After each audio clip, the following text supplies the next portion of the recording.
Pour le secteur du tourisme, je dois avouer que c'est le secteur qui a peut-être le moins souffert de la crise et a démontré une certaine résilience. Et c'est dans ce cadre-là que je peux dire que la région qui a développé une certaine résilience, c'est le MENA, mais grâce au Maroc. Parce qu'il y a eu des baisses dans notre région, et le Maroc a gardé en 2008 et 2009, en pleine période de crise, un taux de croissance de 6%. Dans un contexte de crise, le rythme de croissance des investissements s'est décéléré au Maroc, mais moins que des pays concurrents. En termes de perspective, selon les données du Conseil mondial du voyage et du tourisme, le secteur connaîtra une consolidation impressionnante en termes d'investissement, avec un taux de croissance sur la période 2014-2020 de l'ordre de 7,7%.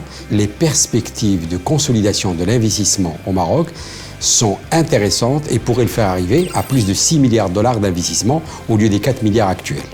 Au niveau de l'investissement dans le secteur du tourisme, je dois relever d'abord un accompagnement relativement important du secteur bancaire, puisqu'on tourne autour d'une moyenne sur la période 2010-2013 de 19 milliards de dirhams. Mais ça ne représente jamais que 2,8% de l'ensemble de l'encours des crédits à l'économie, ce qui veut dire qu'il y a encore beaucoup de marge en termes d'accompagnement dans ce secteur. Durant les 10 dernières années, le secteur touristique a connu une accélération du rythme de réalisation des projets. Il a connu également une amplification de la taille des projets et de ce fait, le système bancaire marocain a pu tirer un certain nombre d'enseignements de ce vécu, et notamment en matière de maîtrise du risque, à travers notamment le fait de poser les conditions préalables à la réussite d'un projet touristique pour l'avenir.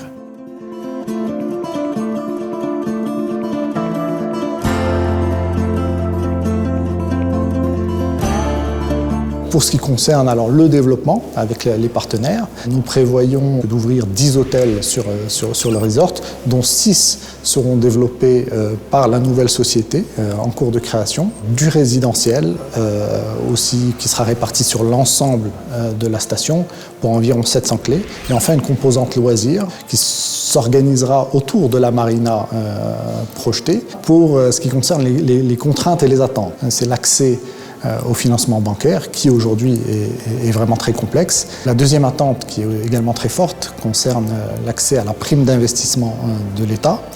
Et enfin le dernier point qui est plus une contrainte de type réglementaire et qui concerne le produit RIPT qui est trop complexe également dans sa mise en œuvre, donc qui à notre sens mérite d'être dépoussiéré dans les années à venir.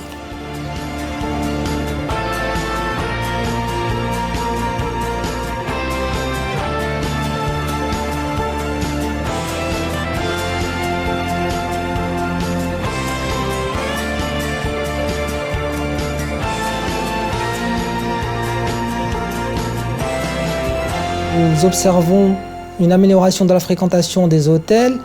On peut noter qu'entre 2012 et 2013, nous avons une petite progression d'1%, et entre 2013 et 2014, une progression plus importante de 4%. Nous avons un programme à moyen terme, à horizon 2017, qui consiste à réaliser 3 hôtels pour atteindre une capacité de 8000 lits. On a besoin de l'adhésion des institutionnels et des autorités pour les validations qu'on présente pour les modificatifs. La formation du personnel, il faut être à l'heure aux ouvertures des hôtels. Et enfin, nous avons besoin aussi de l'adhésion des tours opérateurs pour améliorer la desserte aérienne de la destination.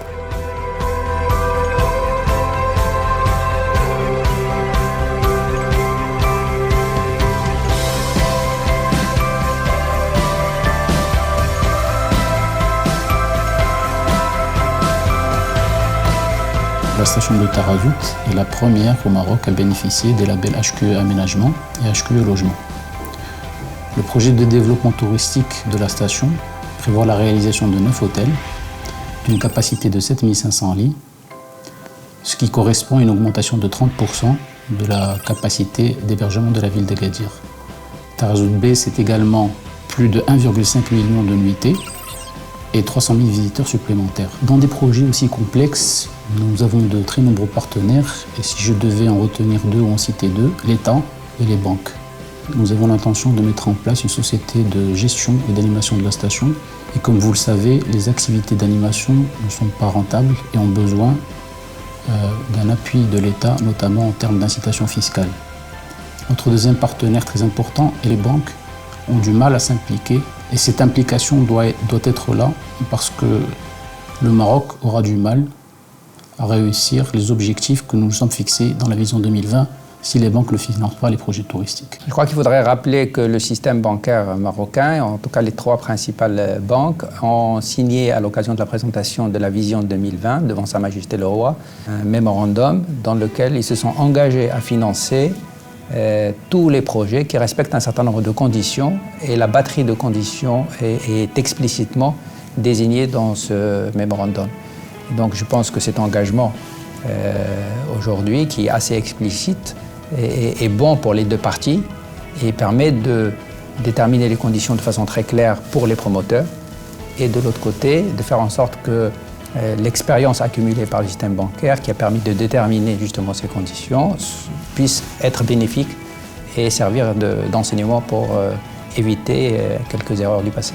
Et si l'on s'en tient aux objectifs de la vision 2020, où nous avons une perspective de 135 milliards de dirhams, il faudra qu'on multiplie les efforts en matière d'investissement parce que c'est un secteur d'abord prometteur et puis c'est un secteur qui jouera un rôle de plus en plus important pour tirer la croissance du pays de manière globale.